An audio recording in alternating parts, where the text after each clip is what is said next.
소고기 얘기하지 마.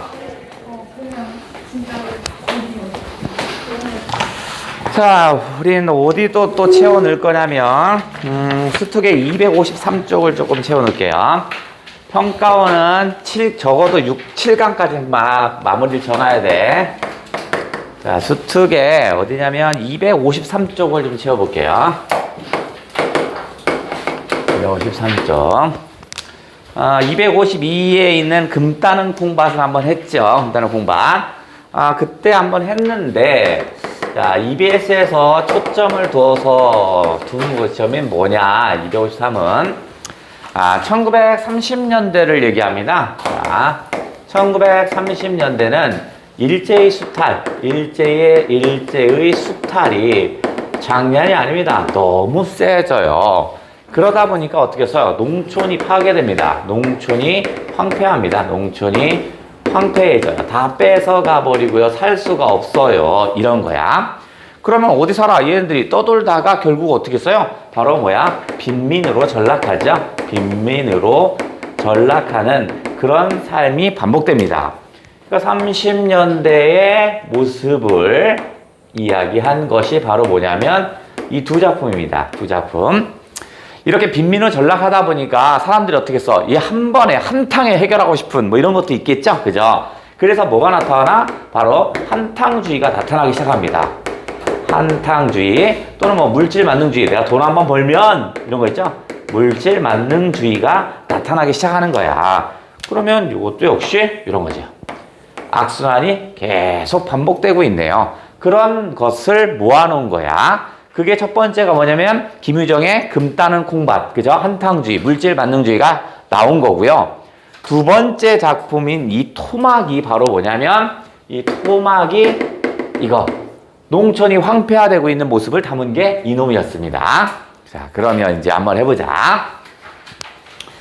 자, 1번 제목의 토막부터 한번 해볼게요. 토막. 토막은요, 요즘 말로 하면 판자촌, 판잣집, 그죠? 근데 이거는 판자라도 있지. 이건 그냥 뭐야 나무나 이런 게 거적대기로 그냥 가린 수준이야. 그러니까 이건 사람이 살만한 곳은 아닙니다. 왜 이렇게 살 수밖에 없냐면 일제 수탈이 대단한 거야. 엄청나다 보니까 모든 걸 다 뺏어갔어요. 아무것도 없어요. 그래서 요거는 바로 1920년대 20년대 어떤 조선사회 조선이라고 하나? 조선이라고 해야 되나? 뭐냐면 수탈당한 농촌이라고 그냥 해보자. 조선 애매하니까 20년대 수탈당한 농촌입니다. 농촌의 모습을 그대로 표현했다. 전체적인 분위기는 뭐냐면 되게 음습합니다. 음습하고 전체적으로 음습해요. 햇빛 자체가 아예 없어요. 그러니까 어떻게 해요? 음습하고 어두운 상태인데 어두움. 이게 바로 조선의 수탈당한 농촌의 모습을 그대로 보여주는 거고요. 그 다음에 뭐 하냐면 문패 이런 게 없어요. 문패 이런 거 그냥 나라를 빼앗긴 상태니까 집에 문패가 있을 리가 없겠지. 그죠? 이런 부정적인 상태에서 우리 조선인들은요 어떻게 해서 저항을 하겠죠. 그죠? 그것을 비유한 게 뭐냐면 명수라고 나옵니다. 이 희곡 속에서 한 번도 나오지 않지만 명수의 독립운동을 합니다. 명수가 독립운동을 하다가 일본 순사에게 잡혀요. 그래서 어떻게 해서 투옥되고 결국엔 어떻게 해서요? 이제 죽는다라는 그런 얘기죠. 이게 일종의 저항이겠죠. 이게 저항을 합니다. 자, 그런데 얘가 나중에는 어떻게 됐어요? 유골로 온다고 그랬죠? 명수의 죽음. 명수의 죽음입니다. 그러면 요거는 세모를 딱 치고 바로 뭘까? 좌절 실패죠. 이 작품이 왜 나왔냐? 1919년 3.1운동을 할 때 당시에 우리나라 사람들은요 성공할 줄 알았대요. 그렇게 전국적으로 펼쳐진 만세운동이었으니까. 근데 그게 결국은 실패했죠. 그러면서 극심한 좌절감에 빠졌다고 합니다.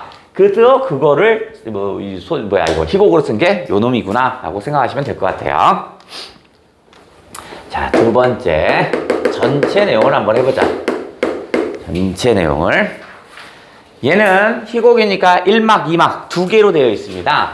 제1막과 제2막 두 막으로 구성되어 있어요. 1막부터 해볼게요. 자, 1막에는요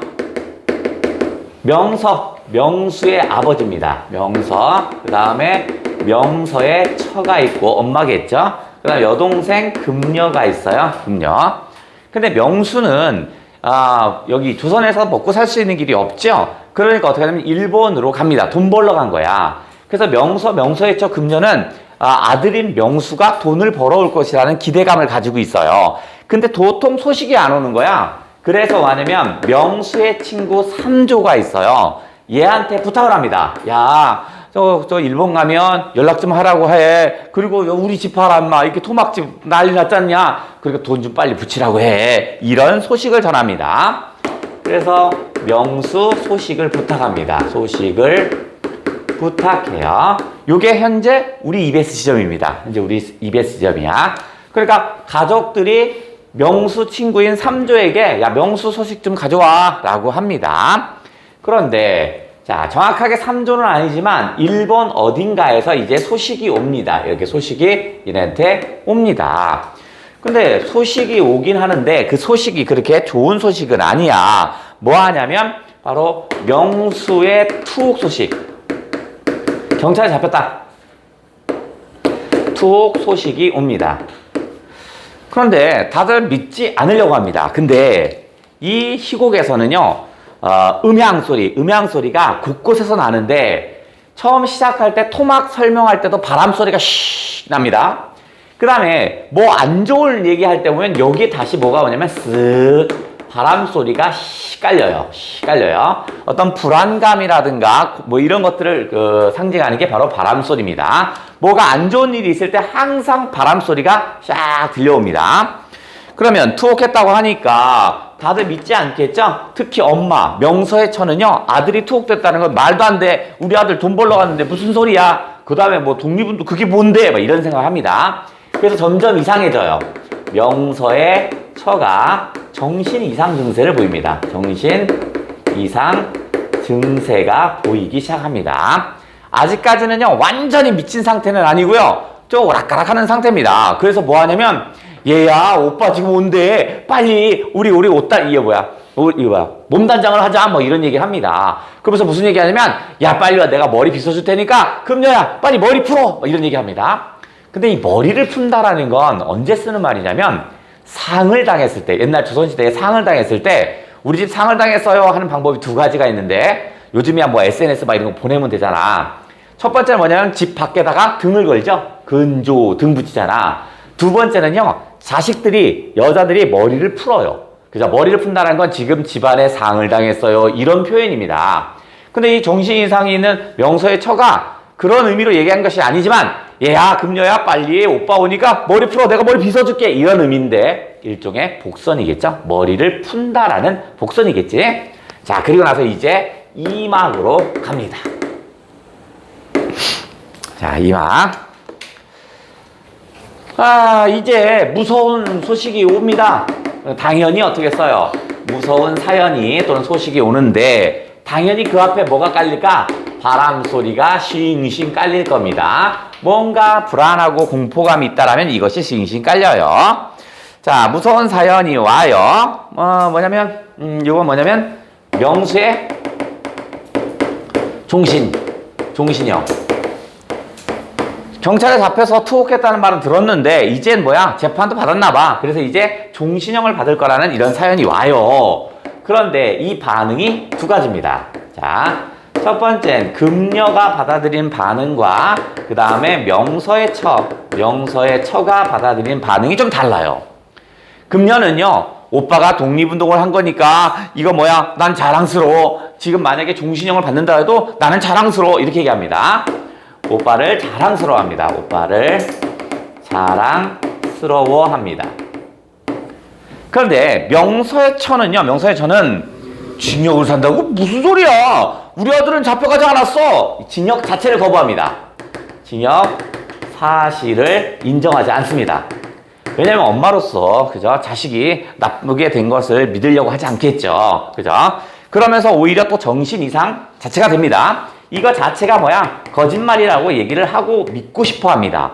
그러면서 둘 간의 공통점은 또 있어요. 둘 간의 공통점은, 야, 이제 뭐야 했어? 이 토막에도, 뭐다? 토막에도 서기가 빛나겠구나 이렇게 합니다. 토막에 서기는 뭐냐면 글 쓰는 거 아니고요. 상서로운 기운이 좋은 기운입니다. 토막에 서기가 날 것이다 라고 얘기합니다. 둘의 공통점입니다. 다른 점이라면 금년은 징역 산다는 것 자체를 인정해요. 하지만 오빠는 독립운동을 하다 징역을 했기 때문에 이건 자랑스러운 일이야. 그러니까 우리 집에 서기가 나올 거다 이런 얘기고, 명서의 처는 징역 그거 아니야, 거짓말이야. 무슨 징역을 가? 그거 거짓말이야. 이제 이렇게 이상한 소식이 들리는 거 보니까 좋은 일이 생기려나 봐. 이렇게 받아들인 거야. 그게 좀 살짝 다릅니다. 자, 그런데 다시 무서운 사연 뒤에 다시 뭐가 있어? 바람 소리가 또 한 번 납니다. 바람 소리가 쉥 하고 또 한 번 나요. 그러면서 누가 등장해? 우편 배달부가 나오죠. 우리 EBS에는 어디가 나왔냐면 여기에 표시를 한다면 여기 3조에게 부탁하는 이 지점, 그 다음에 우편 배달부가 와서 옵니다. 이제 누가 나오냐면 우편 배달부가 나옵니다. 어이, 도장 갖고 와. 우리 같은 사람이 도장이 어딨어? 그럼 지장에로 찍어. 뭐 이런 식으로 해서. 그럼 우편 배달부가 뭘 갖고 오냐면 바로 명수의 유골을 가지고 왔죠. 이제는 명수의 유골이 와버렸군요. 그러면 당연히 명서의 유골이 왔으면 일단 가족들 명서와 명서처는 거부하겠죠. 명서는 그럴 리 없어. 가져가. 이거 아니야. 이걸 거고요. 명서의 처는 이제 완전 정신이 이상합니다. 아이고 우리 아들 돌아왔구나. 막 그래서 유골을 끌어안고 막 이런 부분이 보입니다. 그러니까 이런 것들의 공통점은 가족들의 절규겠죠. 가족들의 절규가 있겠죠. 하지만 이렇게 가족들의 절규를 하는 건 이젠 뭐 일반적인 거죠. 자식이 죽었으니까. 또는 일반적인 건데 여기에 한 명 금녀의 반응을 조금 체크해야 합니다. 금녀는 뭐라고 하냐면 오빠가 죽었지만 그래도 어떻게 해서 난 자랑스러워. 오빠는 죽어서도 우리 집을 지켜줄 거야. 뭐 이런 식으로 얘기합니다. 그런 걸 봤을 때 뭐냐면 희망을 잃지 않으려고 하고 있군요. 이 금녀는 희망을 잃지 않으려는 모습을 지니고 있다라는 것까지 체크.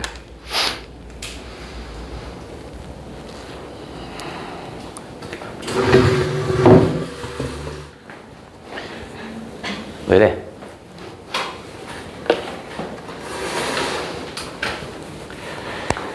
어디 우리 EBS 책 한번 슬쩍 한번 볼게요. 중략을 중심으로 해서 앞부분이 여기, 중략 바로 전이 여기, 가족들이 3조에게 부탁하는 여기, 그 다음에 중략 이후에는 어떻게 써? 우편 배달부가 뭘 가져와요? 명수의 유골을 가져오죠? 그래서 이 부분이 EBS에 실려 있습니다. 여기 실려 있고, 그 다음에 EBS에 없는 거에서 초점을 덜 건 바람 소리가 날 때마다 부정적인 것이 일어난다라는 거 체크 한번 해주시고요. 자, 네. 앞부분은 넘어가고 254쪽 한번 볼게요. 254쪽에 한 2분의 1 지점 볼게요. 2분의 1 지점에 명서대사 땡땡땡땡 3조야. 찾았어요? 254쪽 2분의 1 지점에 명서대사 땡땡땡땡 3조야. 이 집을 한번 둘러봐라. 이 집 세모 칠게요. 토막을 의미하는 겁니다. 이게 뭐냐면 명수 만나면 빨리 소식 좀 보내고 소식 보내기 좀 어려우면 돈이라도 보내라. 우리 집 좀 봐 인마. 이렇게 사는 게 이게 뭐냐 이런 얘기 할 거야. 한번 둘러봐라. 여긴 사람 같은 사람은 없단다. 이 할머니는 명서의 처입니다. 명서의 처. 늙어서 이렇지. 저기 금녀 저대로 몸은 착실치 못하고, 금녀는 병약합니다. 되게 약해요. 몸이 약해. 명서는 지금 어떠냐면 늙었고, 게다가 나까지 병으로 이 볕에 두고 그들의 신세만 지고 있으니 대체 이걸 집이 되겠냐 무덤이 되겠냐. 무덤 다시 세모. 그 토막을 뭐라고 인식하냐면 무덤으로 인식합니다. 이런 지옥이라도 지옥 3조가 얘기했던 지옥은 다시 이 집 무덤 지옥 다 똑같은 말이죠.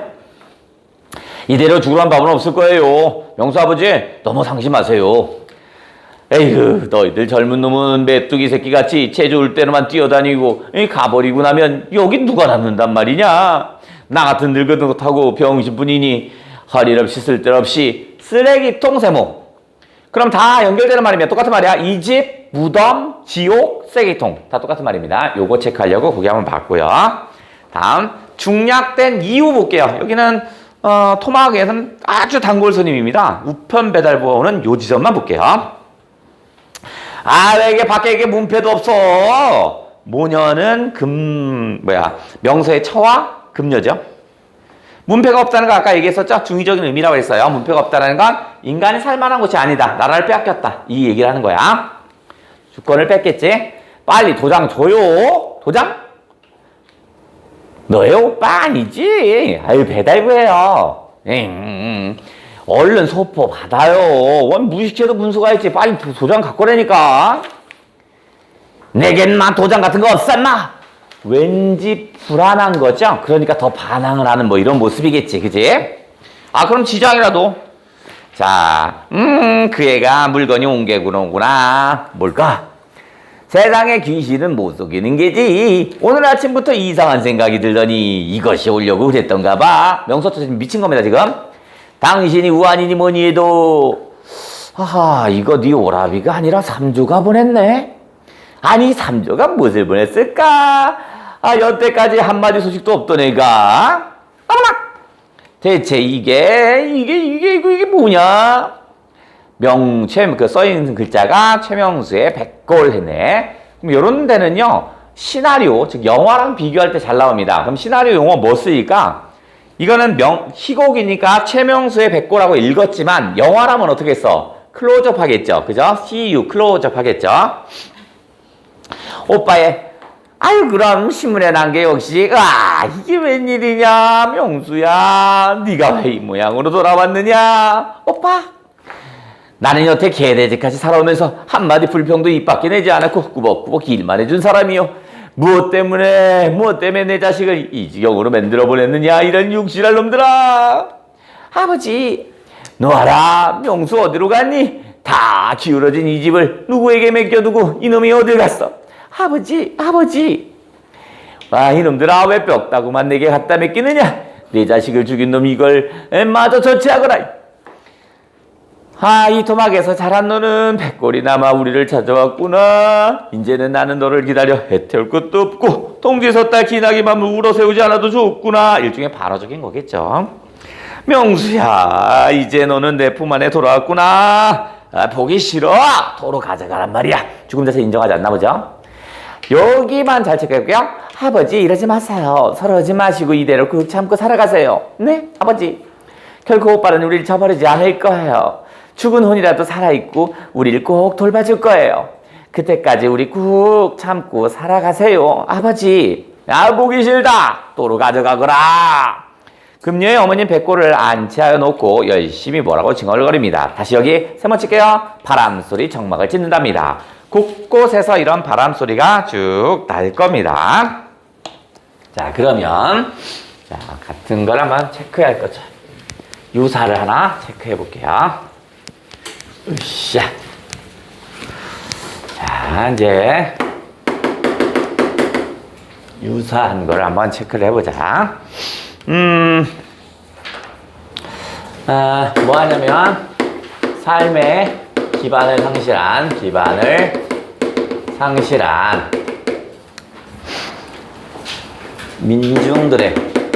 민중들의 비참한 삶과 연결을 한번 시켜볼게요. 역시 EBS에서 나왔던 것들, 요건 한 3년 정도 된 건데, 그래도 한번 해볼게요. 이게 꼭 3년을 좀 돌아가거든요. 3년 전의 것이 이제 언급되고 막 이런 식이거든요. 바로 전년도보다 오히려 그 전전년도가 더 잘 나오니까 체크를 한번 해보자. 제목은 요거고요. 제목은 바로 뭐냐면, 네 글자이긴 한데요. 이 의미는 지붕이 없는 삶입니다. 지붕이 없는 삶을 살고 있다라는 그런 제목입니다. 네 글자입니다. 자, 이제 전반부, 후반부를 좀 나눠볼게요. 자, 우리의 주인공의 이름은 자기입니다. 아들의 이름은 자기야, 자기. 그런데, 일제시대가 되다 보니까 착취를 당하죠. 그러니까 어떻게 했어요? 이제 만주로 가서 삽니다. 만주에서 어렵게 소작하면서 나름대로 살아갑니다. 근데 아버지가 돌아가셔요. 그래서 나름대로 어떻게 먹고는 살만한데 아버지가 이국 땅에서, 그래서 고향이 아니잖아. 이건 효가 아니라고 생각해서요. 어렵게 어떻게 해서 그러면 집으로 돌아갈 생각을 합니다. 그래서 이북이 고향인데 집으로 가려고 하는데 이런 찻길로 가면 좋은데 거기는 안전하지 않다라는 거야.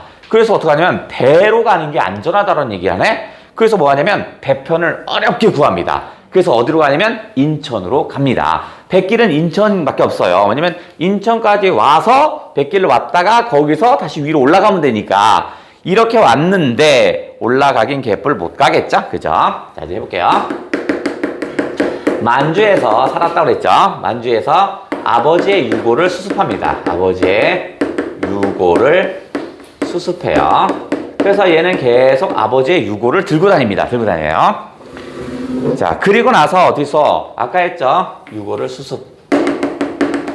그래서 이제 어디로 올 거냐면 인천으로 오는데 찻길로 오는 게 좋지만 여기는 어떻게 해서 안전하지 않다라고 인식해요. 그래서 어떻게 해서 배편 백길로 옵니다. 자, 그래서 얘는 어디로 올 거냐면 인천에 일단 도착합니다. 인천에 도착을 해요. 사실은 인천에서 어디로 가서 다시 위쪽으로 올라가려고 한 겁니다. 그래서 일단 올라갈 기회를 봐야 하니까 잠은 자야 되죠. 그래서 일본인이 쓰고 있던 집에 초막을 빌렸습니다. 빌려 살아가요. 그러다가 이 초막도 어떻게 해서 쫓겨납니다. 초막도 이제 쫓겨나는 거야. 그러면 어떡할까? 지금 어떻게 하지? 했더니 이게 왔더니 38선이 거절이 있는 거야. 위쪽으로 가지도 못하고 이쪽 어디로 가지도 못하고 이러지도 못하고 저러지도 못하는 이런 상태가 됐네? 그러면 어떻게 했어요? 이제 쫓겨났으니까 누구를 만나냐면 만주에서 인천을 올 때 친구를 하나 사귀입니다. 뭐 가난 친구 아니야. 그냥 말을 주고받던 사람이 있어요. 얘가 나의 상태를 보더니 초막을 빌려서 어렵게 살아가다가 거기도 쫓겨나는 거야. 야, 내가 살 집을 좀 구해줄게 라고 합니다. 자, 그래서 이제 뭐를 느끼냐면 여기다 쓸게요. 총성 없는 전쟁터라는 것을 인식합니다. 자, 총성 없는 전쟁터라는 건 해방 이후에 좀 극심한 혼란기죠. 해방 후 혼란기. 이건 이제 의미는 해방 후 혼란기입니다. 해방 후 혼란기야. 일본 놈들이 도망가요. 일본 놈들은 아주 호화롭게 살다가 도망치잖아. 그래서 그게 뭐야? 적산가옥 뭐 이런 거잖아. 그래서 뭐냐면 사람들이 내려와서 이제 어떻게 일본인 집에 들어가서 삽니다. 먼저 들어간 놈이 임자야. 그리고 나서 어떻게 했어요? 만약에 그게 내 집이었어. 그럼 어떻게 했어? 집문서 같은 거 들고 와서 어떻게 했어? 여기 내 집이니까 나가. 이렇게 할 거야. 그치? 그런데 이때 당시에는 혼란기다 보니까 이게 뭐 어디서 확인할 수 있는 길도 없잖아. 목소리 크고 힘센 놈이 장사입니다. 그래서 어떻게 해서 뭐야 이 새끼야 하고 막 따지는 거야. 그래서 목소리가 크고 싸움을 잘하면 장땡이야. 그래서 이 친구라는 놈은 어떤 놈이냐면 내가 너 집 구해줄게. 얘 집을 구하는 방식은 뭐냐면 누가 살고 있어. 그럼 가서 어떻게 뭘 가지고 싶어요. 예를 들어서 내가 8,000원짜리가 있어요. 그럼 얘는 2,000원만 줍니다. 그럼 무슨 소리야? 돈 내놔 할 거 아니냐. 그러면서 주머니에 이렇게 넣어줘요. 에이 2,000원 받아. 뭐 안 돼 하면서 힘이 세니까 그걸 뺏어요.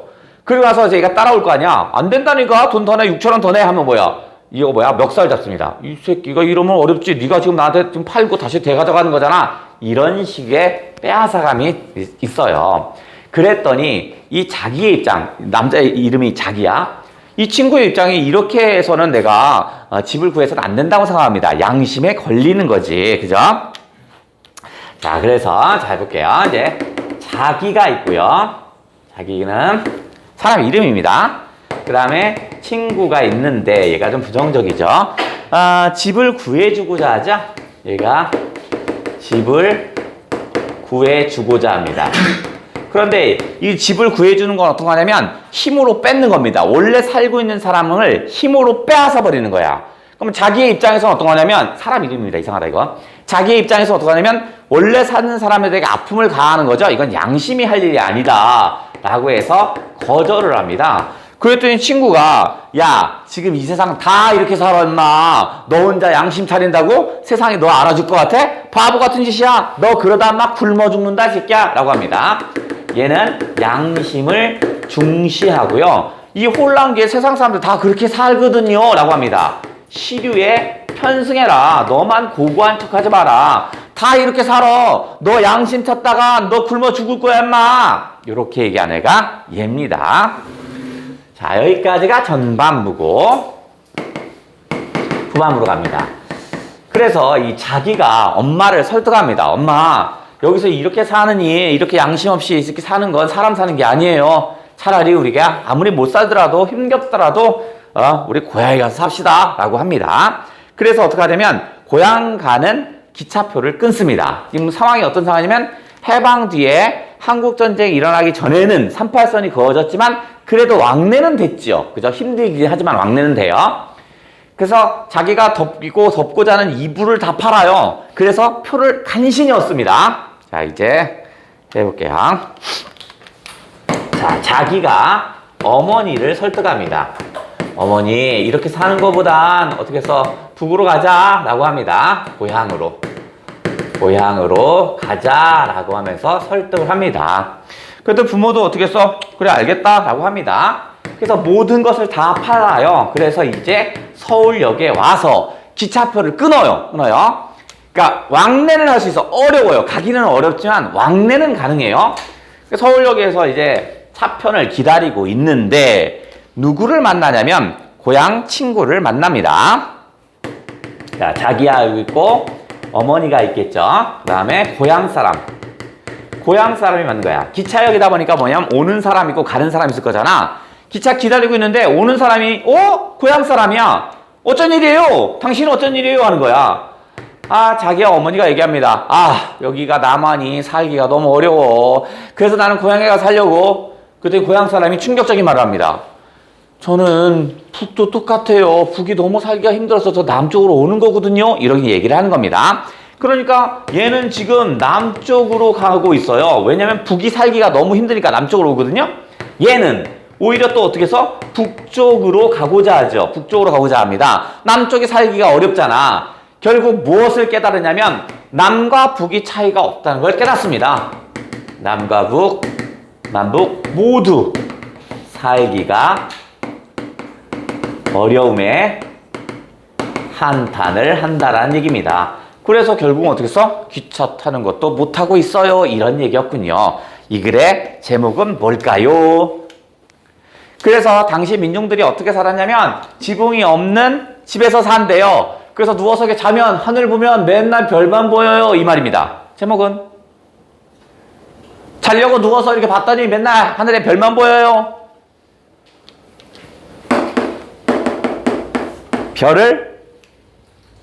별만 보여요. 이런 별을 헨다입니다. 자, 누구 거냐면 계용묵입니다. 계용묵의 별을 헨다. 자고, 자, 그 옆에 문제 슬쩍 해결해 주시고.